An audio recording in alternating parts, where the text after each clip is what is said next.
Hi, I'm Madeline, and today we'll be looking at the power of our mental focus. What we focus on is more important than most people realize.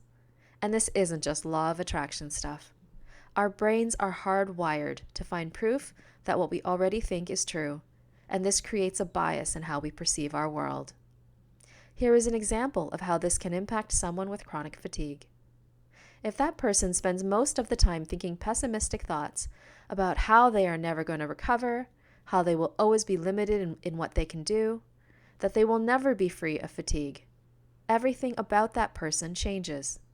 They are going to feel defeated, and their posture may slump. They tend to look down instead of holding their head up. The average head weighs 11 to 12 pounds.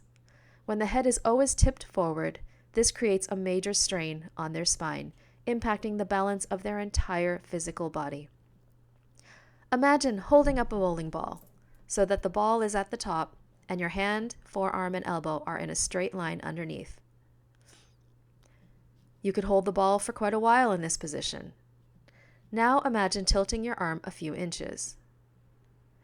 The ball is going to feel a lot heavier right away, and the strain on your forearm in this unbalanced position will be felt almost immediately. When people feel defeated, not looking up also means that they tend to miss opportunities that may be happening all around them. They don't engage with others, they don't make eye contact, and they might not connect with someone who could help them in some way. They may be pessimistic and mentally closed off to new ideas or other healing approaches because they already believe that no one and nothing can help them. And their subconscious mind will also work hard to keep the chronic fatigue in place, to prove them right. The subconscious mind can influence self-destructive and addictive behaviors that prevent healing. With all this working against them, how is their body supposed to recover? So how does our mind determine what we think is true? It listens to every thought we think and say all day long. That's why it's so important to pay attention to what we focus on most of the time. Here is a simple tip to start telling your mind that chronic fatigue is temporary and you don't want to have it forever.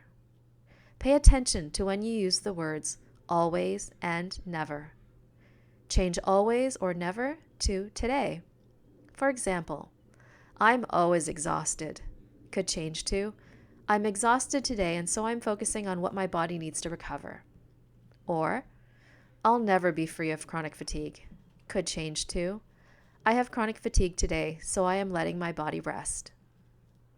I'll be talking more about the mind in future videos, so stay tuned. Thanks for watching.